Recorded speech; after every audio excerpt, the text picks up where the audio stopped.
we have coming to us from the Bellwether Education Partners, Chad Aldeman and Carolyn Chuong. They'll present the Bellwether Report, Teacher Evaluations in an Era of Rapid Change. Mr. Aldeman is an associate partner at Bellwether Education Partners, where he has worked on the policy and thought leadership team since 2012, advising clients in writing on teacher pensions, teacher preparation and evaluation, and college and career readiness. Previously, Chad was a policy advisor in the Office of Planning, Evaluation, and Policy Development at the U.S. Department of Education, where he worked on ESEA waivers, teacher preparation, and the Teacher Incentive Fund.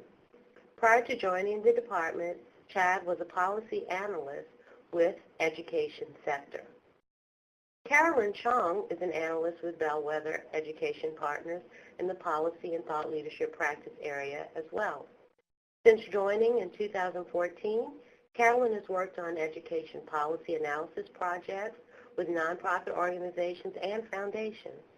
Prior to joining Bellwether, Carolyn was at Mathematica Policy Research, evaluating the effectiveness of various social policies related to education reform and global development. Let's hear from Chad and Carolyn. Hi, this is Chad Aldeman from Bellwether. I'll just say a little bit about Bellwether so you all have a little more information about us. We're a national nonprofit dedicated to helping education organizations become more effective in their work with high-need students. Our organization has a combination of 3 different teams working on these issues: strategic advising, talent services, and policy and thought leadership. Carolyn and I work on the policy and thought leadership team, where we conduct policy analysis, research, writing, and idea generation. And we're going to join you today. Carolyn and I co-wrote a paper in August called Teacher Evaluations in an Era of Rapid Change, from Unsatisfactory to Needs Improvement. So that title is a little bit cheeky, but we really think it conveys some of the information about our work as well, that we do see some improvements in state and district evaluation systems, but there's still lots of work to be done, as I'm sure you're all aware. So today we're going to talk about the findings from teacher evaluation and the early implementation efforts. We won't be able to get through everything that we learned, so there is a link at the end of our presentation if you're interested in the full paper. We also have an appendix for all of our data sources. If you're interested in particular state sources of information, there's more there at the end of the document. So the basic premise, as Dan mentioned, that states have made substantive sweeping changes to teacher evaluation and principal evaluation and personnel policies beginning in 2010, driven by Race to the Top and the ESEA waiver initiatives. After these policy reforms, though, it's turned into the implementation phase, and that has struggled and sometimes bogged down over smaller decisions or delays or pilots or things like that. So to examine those implementation efforts and challenges, we collected data from 17 states and the District of Columbia that had released information about their new evaluation systems. To the extent possible, we looked at all the different forms of information that they released, so summative evaluation ratings as well as the sub-component evaluation ratings for student growth or qualitative observations or other components of the system as well. So we're going to present a few slides and showing some of the summary findings from those states that we looked at. And I'm going to pop out some of the slides to show you a little bit bigger so you can get the sense of the graphs that we have. This first one is looking at Louisiana. And what we found is that districts are beginning to evaluate teachers as professionals, not just interchangeable widgets.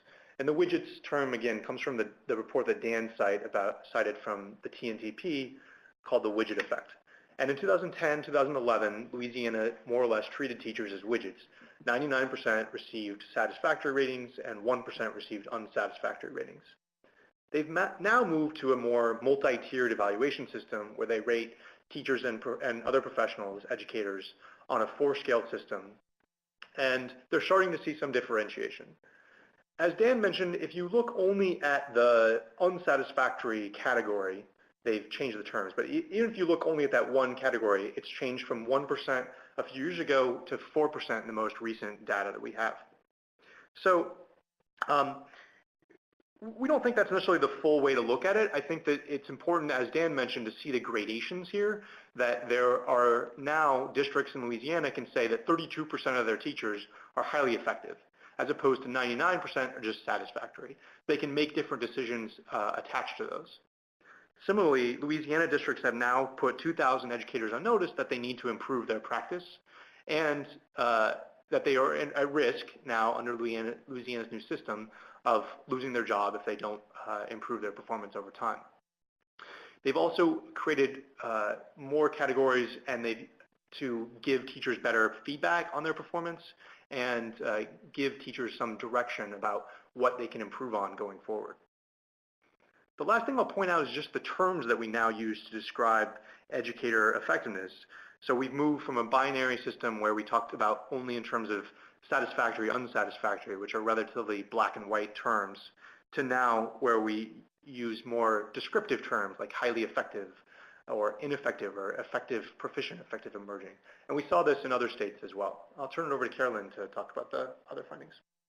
Hi everyone, this is Carolyn Chuong. Thank you so much for joining us this afternoon. I am going to jump in now and walk us through the next few slides. So I first want to review some of our findings around classroom observations. There's been a lot of discussion over the last few years around student growth and the use of value-added metrics, and that can make it easy to forget about the importance of classroom observations. But this type of data remains valuable because it provides teachers with qualitative feedback so that they can make real-time changes to their practice. So through our research, our first finding was that states have increased the frequency of observations. In a relatively short time period between 2009 and 2013, the number of states requiring annual evaluations for all teachers increased from 15 to 28. And there are several states now that actually require more than one observation a year. And that's very, very crucial for creating a culture of continuous improvement. We also found that districts and states are starting to adopt evidence-backed rubrics that require more detailed observations of a teacher's practice in a classroom. And that's a big change from how things were before, when a lot of districts were using homegrown checklists. One rubric that several states and districts have started to adopt is the Charlotte-Danielson framework. However, an area of concern for us is that we're starting to learn about how observations can be biased against teachers serving high-need students. The Brookings Institution released a study earlier this year that found that teachers serving higher-performing students tended to receive better observation scores. So if you haven't seen that report, I encourage you to check it out.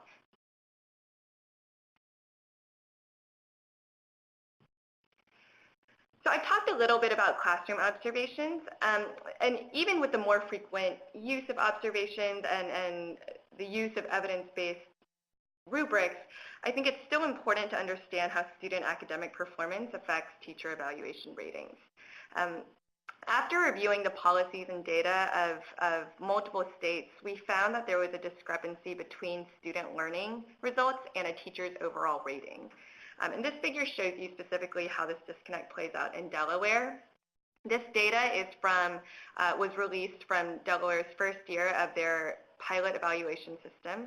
That was in 2012-13. And the top line, the blue line, shows you the percentage of teachers who received satisfactory ratings on all qualitative components of their evaluation, whereas the bottom line, the red line, shows you the percentage of students meeting growth targets on the statewide math exam. And this shows you the results for all of the districts in Delaware, and you can see that across every single district in Delaware, there's a disconnect there, and that's concerning for us because the end outcome is that teachers likely end up receiving inflated ratings that don't indicate how much they actually influence student learning.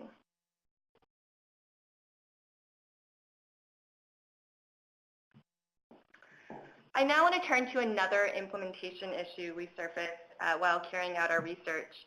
A lot of the pushback against teacher evaluation reform has been around the loss of local control under new statewide evaluation systems. We found that we don't actually see evidence that points to one-size-fits-all policies that in any way hurt district control. This figure here shows you 3 neighboring counties in Florida, and it shows you their recent evaluation ratings that they released for their teachers. And you can see that the distribution of teacher effectiveness varies wildly across these 3 districts. And interestingly, these 3 districts have very similar percentages of low-income students and also very similar performance on statewide assessments. So you would expect teacher effectiveness to be more similar than they are across the 3 districts. And it's not completely, out of the realm of possibility that teacher effectiveness does vary that much within these 3 districts, but I think the data here really does raise questions. And if you read our report, this just shows you an example from Florida, but if you read our report, you can learn more about other states that have large inconsistencies with their teacher evaluation ratings. I'm going to turn it back over to Chad. Yeah, so our 5th finding was that districts are still not yet making decisions about teachers based on their performance. Part of this is based on the evaluation systems themselves, that they took some time to implement them, and in many places those are still in the process, either through pilots or non-consequential years or other things. But the performance component is delayed even beyond that. This graph that you see is looking at pay incentives, and it's a couple years old now, but it's looking at the national lens. It's from the National Schools and Staffing Survey, and it looks at, over time, how have districts changed the way they compensate their educators. And there aren't a lot of districts using pay, one of their few tools to retain and attract teachers, as a method to either attract based on performance or even based on shortage areas. So the far right bar looks at the percentage of districts that use pay incentives to reward or retain teachers in fields or schools that are shortage areas that need it. We've also looked, one of the things that I think has gone under the radar is that states have often changed their laws about the potential consequences for new evaluation results. And so now districts can use performance to drive layoff decisions, or they can use it to drive compensation decisions, or they can use it to drive dismissal decisions. Often those are few and far between, and the concerns about widespread dismissals based on new evaluation systems is really not evident in many places. So when we looked in certain states, there aren't many examples of widespread use of that.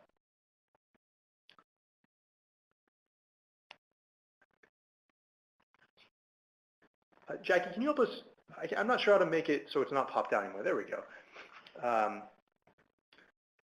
So finally, I want to conclude with some lessons we have from early findings around teacher evaluation reform. And the first thing I want to say is just that there's good evidence now and growing evidence that from cities like Denver and Cincinnati and Washington, D.C. and New York City, that comprehensive evaluation reform efforts are worth making, that they can help teachers improve their practice, can help districts boost their recruitment and retention efforts of high-quality educators, and it can, in turn, over time, boost student achievement. So as these evaluation systems continue to develop and implement, we think there's a lot of room for tracking the development and tracking the improvements. And so just the first thing is tracking the data. So someone mentioned earlier about the comments about how the summative evaluation rating is often what people pay attention to. And that is true. A lot of times that's what states are reporting. But there are instances of districts and states tracking the subcomponent measures as well. And we think it's really important for states and districts to continue that and to look at how these are playing out in terms of equity for different types of educators, in terms of different subjects that they teach, grades that they teach, or even schools or districts. The reforms are taking time to implement, and we think that's a good thing, but also shouldn't be necessarily delayed out of politics or other concerns. I think that it's important that people see these evaluation systems as a method for continuous improvement. They're not going to be perfect on day one, and they should be phased in and improved over time. And we continue to need more research on the validity and reliability of all parts of the new evaluation systems. Just to reiterate something that Carolyn mentioned is that there is worrisome concern that even the observation ratings that teachers receive are biased based on the students they educate. There may be ways to address that, but if we don't track the information, we won't know.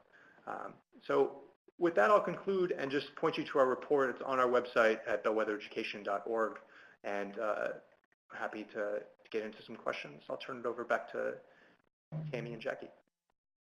Great. Thank you, Chad and Carolyn, for sharing some of the recent results on the implementation and outcomes of new educator evaluation systems. This is Liz Barkowski. I'm a research associate here with the REL Southwest. And I think Carolyn and Chad provide a lot of evidence of variation in implementation and results of new educator evaluation systems. So Ohio is going to share their experiences next, but before we dive into their presentation, we'd like to hear from you about the challenges that you've encountered when implementing new educator evaluation systems and how you've thought about overcoming those challenges. If you could type your comments and your responses in the chat pod, we'll give you a couple minutes here to respond, and then we'll hear about Ohio's experiences in implementing a new statewide educator evaluation system. So again, what challenges have you encountered as a practitioner, as a State Department of Education staff member, as a school district staff member, as a teacher or principal, as a researcher or technical assistance provider in working with states and districts on the implementation and design of these new systems?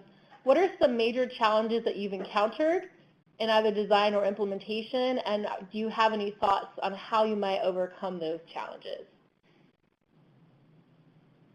It sounds like a lot of people are in the pilot stages of implementing these new systems as well, based on the poll that we posed prior to Chad and Carolyn's presentation. So if you've had challenges in pilot phase or even in full implementation and trying to roll out a state system. Looks like we have a few comments coming here. I can say that I know here in Texas, we currently started the pilot stage of the new system here in the state, and I imagine that the state will encounter some challenges when rolling out statewide.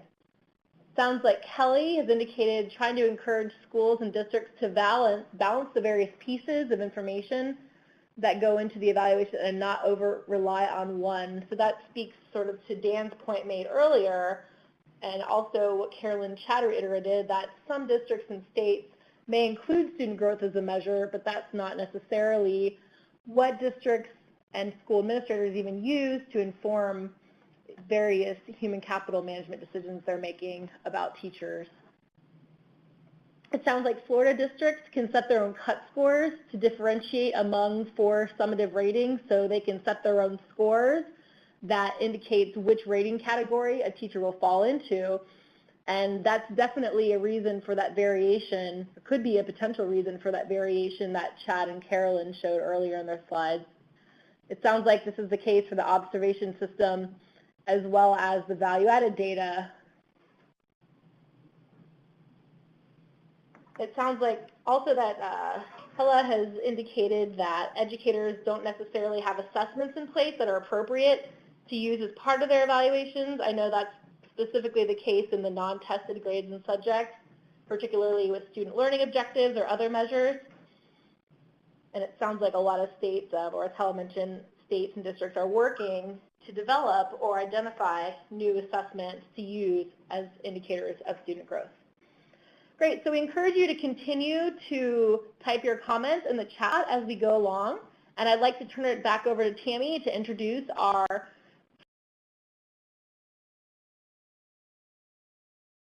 Ohio.